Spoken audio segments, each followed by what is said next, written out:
தமிழ்நாட்டில் டெங்கு காய்ச்சல் பரவுகிறது. அப்படிப்பட்ட காலகட்டத்தில் திண்டுக்கல் போன்ற பல்வேறு மாவட்டங்களில் இந்த கொசு ஒழிப்பு பணியில் ஈடுபட்டுள்ள பணியாளர்கள் பணி நீக்கம் செய்யப்பட்டிருக்கிறார்கள். இது கடுமையான கண்டனத்திற்குரியது. உடனடியாக தமிழ்நாடு அரசு தலையிட்டு மாவட்ட ஆட்சியர்களுக்கு உத்தரவிட்டு உடனடியாக அவர்களுக்கு மீண்டும் பணி வழங்க வேண்டும் என கேட்டுக்கொள்கின்றோம். இந்த பணியாளர்களுக்கு பல மாவட்டங்களில் 6 மாதமாக ஊதியம் வழங்கப்படவில்லை. எனவே உடனடியாக அவர்கள் ஊதிய பாக்கியம் வழங்க வேண்டும்.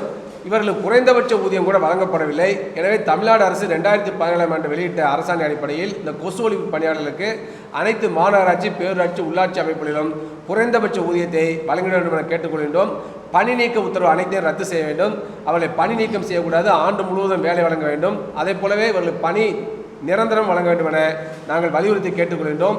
இந்த கோரிக்கையை வலியுறுத்தி வருகின்ற செப்டம்பர் மாதம் 29ஆம் தேதி திண்டுக்கல்லில் மாபெரும் ஆர்ப்பாட்டத்தை நடத்த உள்ளோம்.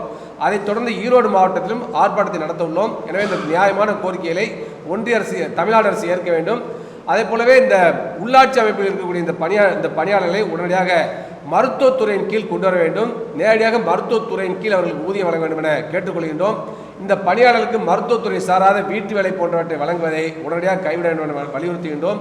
இந்தியா முழுவதுடைய மருத்துவர்கள், செவிலியர்கள், பெண் மருத்துவ பணியாளர் அனைவருக்கும் பாதுகாப்பை பணியிடங்களில் உறுதி செய்ய தேவையான நடவடிக்கைகளை ஒன்றிய அரசும் மாநில அரசும் எடுத்துட வேண்டும் என வலியுறுத்தி கேட்டுக்கொள்கின்றோம்.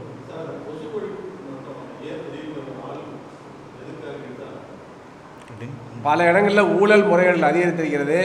பணம் பறிக்கிறாங்க. அந்த ஊழியர்கிட்ட ரொம்ப குறைவான ஊதியம் தான் வழங்கப்படுகிறது. 200 ரூபா, 300 ரூபா, 400 ரூபா தான் வழங்கப்படுகிறது. அந்த ஊதியத்தை கூட மேலதிகாரிகள் வழிப்பறி பண்ணுற மாதிரி கேட்டு வாங்குறாங்க. ஏன்னா முழு ஊதியத்தையும் கொடுக்கல. அந்த மாதிரி எதிர்த்து கேட்கின்ற பொழுது அவங்க பழி வாங்குறாங்க. புதிய ஊழியர்கள் பணி நியமனம் செய்கிறாங்க. இது அப்பட்டமான தொழிலாளர் விரோத போக்காகும். இது திண்டுக்கல் மாவட்டத்தில் இதுதான் நடக்கிறது. எனவே மிகப்பெரிய அளவுக்கு ஊழல் முறையீடு தான் காரணமாக இருக்கிறது. எனவே இந்த ஊழல் முறையீட்டை ஒழிக்க வேண்டும். கொடுக்கக்கூடிய ஊதியத்தை முழுமையாக அந்த தொழிலாளர் கொடுக்க வேண்டும். அவருடைய ஜனநாயக உரிமைகளை பாதுகாக்க வேண்டும் நாங்கள் வலியுறுத்தி கேட்டுக்கொள்கின்றோம்.